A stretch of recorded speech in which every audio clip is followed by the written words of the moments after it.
예수를 믿으면 삶이 바뀌고 사람이 변화됩니다. 그것은 예수 그리스도 안에서 우리 모두를 향한 하나님의 뜻이요 계획입니다. 본문을 보면 어찌 그리 다윗은 담대할 수 있을까? 우리가 계속해서 시편을 나누어 오고 있지만 수많은 사람들이 다윗을 모함하고 또 죽을 것 같은 위기에도 다윗은 두려워하지 않는 것을 보게 됩니다. 우리가 어제 나누었던 1절의 말씀을 보면 나의 힘이신 여호와여 내가 주를 사랑하나이다. 여러분, 이 고백이 언제 나오는 고백입니까? 그냥 다윗이 단지 이 시편 18편의 설명처럼 승리했기 때문에 이 승리의 때에만 드리는 고백입니까? 그렇지 않습니다. 다윗은 자신이 어떤 상황과 환경 가운데 있을 때에도 하나님을 향해서 이렇게 고백합니다. 특별히 우리가 6절에 다윗의 기도를 보면 얼마나 다윗의 기도에 담대함과 힘이 넘치는지를 보게 됩니다. 내가 환난 중에서 여호와께 아뢰며 나의 하나님께 부르짖었더니 그가 그의 성전에서 내 소리를 들으시며 그의 앞에서 나의 부르짖음이 그의 귀에 들렸도다. 다윗은 기도하면서 분명하게 믿었습니다. 하나님이 내 기도를 들으셨다. 하나님은 반드시 응답하신다. 그리고 담대하게 이제는 대적들과 싸우러 나갑니다. 그것이 본문 29절과 30절입니다. 내가 주를 의뢰하고 적군을 향해 달리며 내 하나님을 의지하고 담을 뛰어넘나이다. 하나님의 도는 완전하고 여호와의 말씀은 순수하니 그는 자기에게 피하는 모든 자의 방패시로다. 다윗은 기도한 후에 이루어졌다고 믿고 이제는 대적들에게 담대하게 달려나가는 것입니다. 다윗은 어떻게 이렇게 담대할 수 있습니까? 그것은 단순히 기도를 많이 했기 때문이 아닙니다. 다윗에게는 확신이 있었습니다. 내가 하나님의 말씀대로 살고 있다. 하나님은 그것을 아신다. 그거면 됐다. 21절부터 24절의 내용이 그것입니다. 이는 내가 여호와의 도를 지키고 악하게 내 하나님을 떠나지 아니하였으며 그의 모든 규례가 내 앞에 있고 내게서 그의 율례를 버리지 아니하였음이로다. 또한 나는 그 앞에서 완전하여 나의 죄악에서 스스로 자신을 지켰으니 그러므로 여호와께서 내 의를 따라 갚으시되 그의 목전에서 내 손이 깨끗한 만큼 내게 갚으셨도다. 다윗에게 있어서 기도에 대한 담대함, 그러니까 사람들로부터 어떤 모함을 받고 또 어떤 위기를 만나도 하나님을 향한 담대함이 있었던 것은 스스로가 하나님의 말씀대로 살았고 하나님 편에 서 있었기 때문입니다.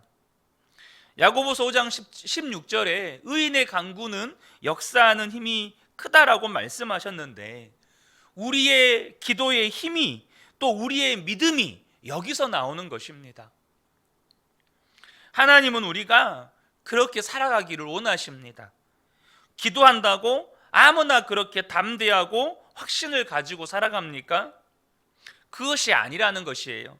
41절을 보면 그들이 부르짖으나 구원할 자가 없고 여호와께 부르짖어도 그들에게 대답하지 아니하셨나이다. 여러분, 다윗의 대적들은 하나님의 백성 아닙니까? 다윗의 백성들도 다윗을 대적하는 사람들도 이스라엘 백성들이고 하나님을 믿는다고 말하는 사람들입니다. 그런데 이들이 어떤 사람들입니까? 자기 마음대로 사는 사람들입니다. 말씀대로 사는 사람들이 아니에요. 그런데 그들도 급하면 기도합니다.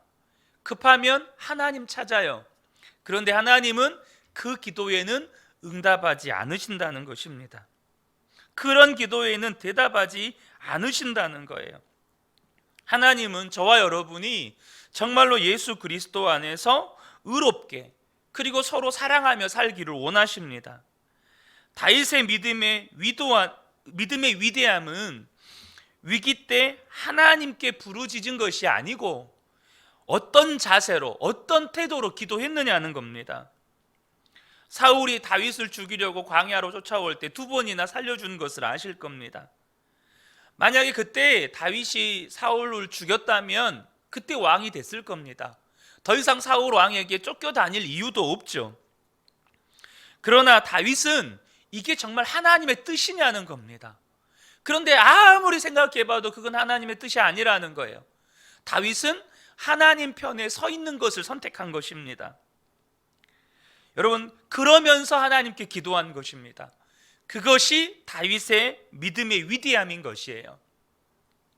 얼마 전에 동기 목사님과 통화를 하면서 예배를 어떻게 드리느냐고 이렇게 대화를 나누던 차에 제가 한 가지 불편함을 느꼈습니다. 그게 뭐였냐면, 지금 현재 모든 교회가 행정명령으로 대면 예배, 온라인 예배가 금지되어 있지 대면 예배가 금지되어 있지 않습니까? 온라인 예배만 허용되고 허용된 그 20명도 방송을 위한 스태프들입니다. 그런데 그 목사님이 섬기는 교회는 현장에서 이렇게 20명까지 함께 예배한다는 거예요. 이유인즉슨 시청 관계자와 통화를 했는데 중요한 것은 방송으로 예배를 드리느냐 안 드리냐이기 때문에 방송 시설이 안 갖추어졌어도 그냥 핸드폰이라도 걸어놓고 예배를 드리면 된다는 것이에요. 그리고 이 목사님께서는 그 관계자와 통화한 것을 다 녹음으로 해놨다는 거예요. 그래서 나중에 문제가 생기면 그것을 증거로 제출하겠다는 거죠. 자기들이 이렇게 예배하는 것에 대해서. 여러분, 만약에 그런 상황이 발생을 하면, 그래서 그것을 증거로 제출을 하면 누가 어려움을 겪게 되죠? 아마 그 시청 관계자일 겁니다. 이건 제 추측입니다. 그분은 아마도 예수를 믿는 분이거나 혹은 뭐 주변 분들 가운데 예수를 믿는 분들이 있어서 그래도 나름 교회의 편의를 봐주기 위해서 그런 말을 하신 것 같습니다. 그런데 법을 어긴 건 교회잖아요. 법을 어긴 건 교회인데 왜 그것에 대한 책임을 녹음해 놓고 그 시청 관계자에게 전가를 하느냐는 거죠. 제가 불편한 것은 많은 성도들이 예배는 선한 것이잖아요. 예배는 선한 것인데 예배 드리는 것이 얼마나 하나님 기뻐하시는 겁니까? 그런데 그것을 위해서 우리가 약간의 편법 혹은 약간의 법을 어기는 것은 괜찮다라는 그런 믿음을 가지고 있다는 겁니다. 그런 생각을 가지고 있다는 거예요. 여러분, 초대교회가 로마 제국으로부터 핍박을 받습니다. 그런데 한 번도 초대교회가 무력으로 대적해 본 적이 없습니다. 혹은 법을 어겨서 대적해 본 적이 없어요. 제가 그 이야기를 들으면서 과연 이게 하나님 기뻐하시는 걸까? 오늘 말씀에 다윗의 믿음에 비춰보면 이게 과연 하나님 편에 서는 걸까라는 그런 불편한 생각이 들었습니다. 많은 성도들이 다윗처럼 사는 것은 불가능하다고 생각합니다. 기도를 해도 담대함이 부족한 이유가 뭘까요? 그것은 삶이 뒷받침되지 않기 때문입니다. 계속해서 죄에 무너지면서 살고 있기 때문입니다. 기도를 해도 또 하나님께 죄짓고 삽니다. 순종하지 못했습니다. 그러니까 우리의 기도는 주님 잘못했습니다, 용서해 주세요, 여기에서 멈춰버리는 거예요. 우리의 삶도 거기에서 멈춰버리는 겁니다. 우리가 삶에서 승리를 고백할 수 있다면 우리 기도가 달라지는 겁니다. 우리의 기도에 믿음이 실리고 담대함이 실리고 능력이 나타나는 것이에요. 그런데 우리 안에 하나님의 말씀대로 사는 것에 대한 깊은 좌절이 있습니다. 그리고 이 땅에서는 육신이 연약하기 때문에 어쩔 수 없이 죄짓고 살다가 천국에 가면 변화된다고 생각을 합니다. 여러분, 죽고 난 다음에 변화가 된다면 천국과 지옥이 왜 있을까요? 죽고 난 다음에 변화가 되는데 왜 지옥에 보냅니까? 변화되면 천국 가면 되지. 죽고 난 다음에 변화가 된다면 왜 예수님을 하나님께서 보내셨을까요? 예수님을 보내신 이유가 뭐죠? 우리를 거듭나게 해서 변화시키기 위해서입니다. 우리를 하나님의 자녀 삼고 천국 백성처럼 살게 하기 위해서 예수님을 보내시고 십자가에서 죽게 하셨습니다. 그러므로 예수 믿으면 거듭나게 되는 것입니다. 새로운 삶을 살게 되는 것이에요. 여러분, 어떤 사람이 변화 안 된다고 이 사람은 변화 안 돼 이런 생각하시잖아요. 그 사람이 변화된다는 것을 믿으려면 내가 변화된다는 것을 믿어야 됩니다. 내가 변화되는 것을 경험해야 저 사람도 변화된다는 것이 믿어지는 거예요. 변화는 노력에서 오는 게 아니고 믿음에서 오는 것입니다. 예수님이 정말로 나의 주님이시고 내 안에 오시는 것이 분명하다면, 그것이 믿어진다면 우리는 변화되는 것입니다. 본문에서 다윗도 하나님이 자신을 붙들고 계심을 믿음으로 고백을 합니다. 32절부터 34절인데요. 이 하나님이 힘으로 내게 띠띠우시며 내 길을 완전하게 하시며 나의 발을 암사슴 발 같게 하시며 나를 나의 높은 곳에 세우시며 내 손을 가르쳐 싸우게 하시니 내 팔이 놋활을 당기도다. 우리에게 정말로 필요한 것은 십자가 복음을 믿는 것입니다. 십자가 복음을 진짜 믿는 거예요. 갈라디아서 2장 20절, 내가 그리스도와 함께 십자가에 못 박혔나니 그런즉 이제는 내가 사는 것이 아니요 오직 내 안에 그리스도께서 사시는 것이라. 여러분, 나는 주님과 함께 십자가에서 죽었고 이제 나는 없습니다. 내 안에는 내 생명이 없어요. 내가 없어요. 오직 예수님만 계십니다. 내 안에 있는 생명은 예수 생명이에요. 여러분, 예수 생명만 있기 때문에 예수 생명으로 살게 되는 겁니다.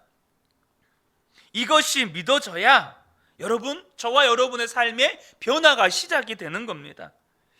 여러분, 주님은 기도하는 자녀에게 성령 주시겠다고 말씀하셨어요. 어떻게 구하는 자녀에게 성령을 주시지 않겠느냐? 그런데 왜 주님은 구하는 자에게, 우리는 돈 구하고 건강 구하고 성공 구하는데 주님은 성령 주신다고 말씀하실까요? 성령보다 귀한 것이 없기 때문입니다.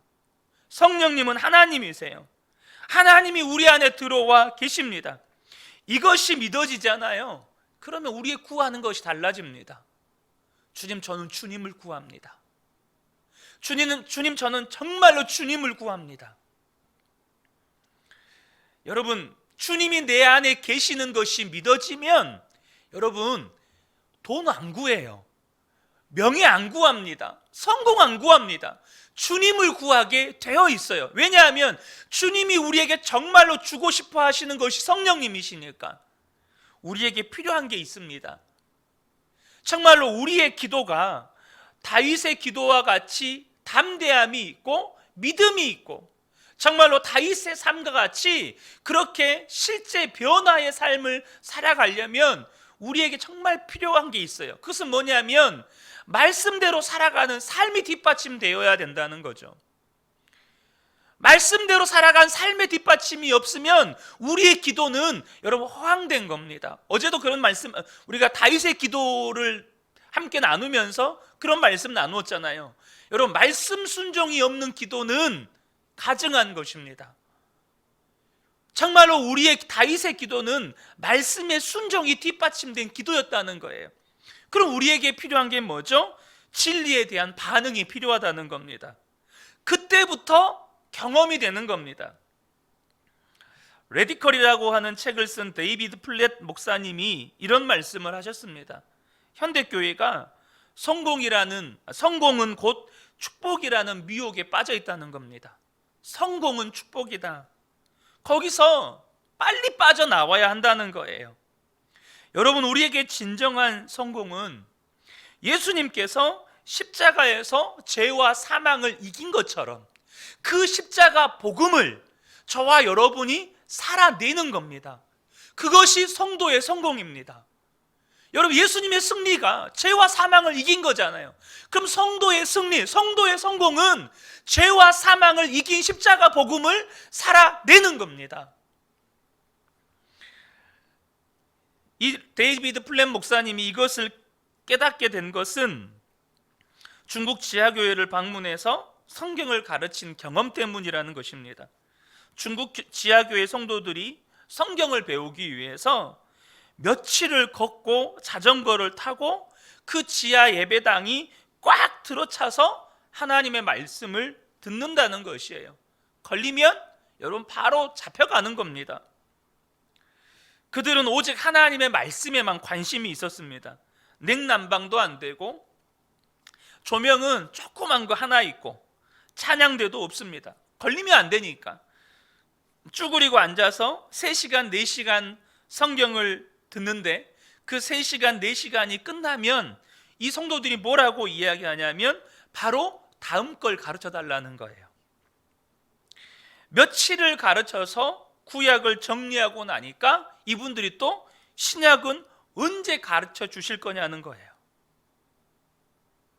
그런 중국 성도를 보다가 미국으로 돌아와서 자기 교회를 보는데 크고 화려한 조명, 정말로 수천만 원짜리 차를 타고 오는 성도들, 성가대, 화려한 성가대와 또 찬양팀, 냉난방 시설과 푹신한 의자들, 거기서 예배하는 자기 성도님들은 중국 성도님들처럼 오직 성경 말씀만 듣기 원하고 성경 공부하고자 하는 사람이 몇이나 될까? 이런 회의감이 들더라는 거예요. 그래서 광고를 했습니다. 금요일 오후 6시부터 자정 12시까지 성경 공부하는 시간을 갖겠다는 거예요. 성경 공부만 하는 시간. 그때는 말씀을 공부하고 전 세계에 핍박받는 성도들을 위해서 기도하는 시간을 갖겠습니다. 어떤 편의시설도 제공하지 않고 오직 성경만 들고 오시고 하나님의 말씀만 공부하는 시간입니다. 몇 명이나 오게 될까 가슴 졸이고 있는데 1000명이 넘는 성도들이 모여들었습니다. 그것이 너무너무 감동이 되었다고 해요. 그분들과 같이 성경 공부를 하다가 제안을 했습니다. 우리가 1년만이라도 성경이 말씀하는 대로 살아봅시다. 더 하자고는 안 하겠으니 1년만이라도 그렇게 해봅시다. 그러면서 5가지 믿음의 실험을 제안했습니다. 첫 번째는 이제는 기도를 해도 나를 위한 기도는 하지 말고 세계를 위해서, 하나님 나라를 위해서 기도합시다. 두 번째는 내가 쓰고 난 다음에 남은 것으로 누구를 돕지 말고 먼저 남 도와줄 것을 떼서 흘려보냅시다. 세 번째는 단기 선교를 가든 고아원을 가든 나를 필요로 하는 것을 하는 곳에서 가서 도웁시다. 네 번째로 복음적인 교회에 헌신합시다. 이렇게 해서 5가지. 이 5가지를 실험해보고 하나님이 어떻게 만나주시는지 보자는 거예요. 1년 동안 많은 성도들이 그렇게 했고 실제로 그 믿음을 실험했습니다. 그렇게 제안한 이유가 있습니다.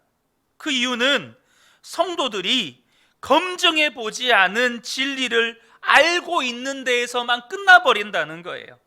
그러니까 진리를 듣고 거기서 끝내버린다는 것입니다. 말씀이 진짜 하나님의 말씀인지 경험해보지도 않고 교회만 왔다 갔다 하는 것이죠. 1년이 지나고 깜짝 놀랄 만한 경험을 하게 되었습니다. 목사님과 성도들의 신앙과 인생이 뿌리째 바뀌는, 송두리째 바뀌는 것을 경험하고 하나님의 역사가 교회에 놀랍게 나타나는 것을 이제 책에 기록해서 전 세계 성도들에게 도전하는 것입니다. 사랑하는 성도 여러분, 검증되지 않은 진리는 내 것이 아닙니다. 어떤 말씀에 도전을 받았다면 그렇게 살아야 합니다. 데이비드 플랜 목사님이 1년만 그렇게 해보자고, 그 다음에는 마음대로 살으라는 거예요. 근데 여러분, 진리가 경험되면 마음대로 살 수가 없습니다. 사랑하는 성도 여러분, 진리를 들었다면 진리대로 살아보는 겁니다. 저는 우리 그은혜교회 성도님들이요, 제가 우리 성도님들과 예수 동행일기 한번 써보자고 여러분들에게 도전 드리잖아요. 여러분 한번 해보세요. 정말로 내가 매일매일 주님을 얼마나 생각했는가, 오늘 하루 내가 예수님을 얼마나 생각했는가, 그거를 매일매일 점검해 보고 그렇게 한 달, 두 달, 1년 지나서 내 삶이 어떻게 바뀌었는가 한번 해보자는 겁니다. 저는 우리 그은혜교회 모든 성도님들이 진리를 그냥 검증되지 않는 진리를 붙잡고 사는 분들이 아니고 그 진리를 경험하는 분들이 되시기를 축복합니다. 그래서 정말 하나님 살아계시는구나, 내가 정말로 변화되는구나, 내가 정말로 이 땅에서부터 천국을 살아가고 있구나, 천국은 이 땅에서부터 살아가는 것이구나, 이것을 경험하게 되시기를 축복합니다. 이 새벽에 오신 우리 모든 성도님들 가운데 이 말씀의 은혜가 함께 하시기를 주님의 이름으로 축복합니다. 아멘. 기도하겠습니다.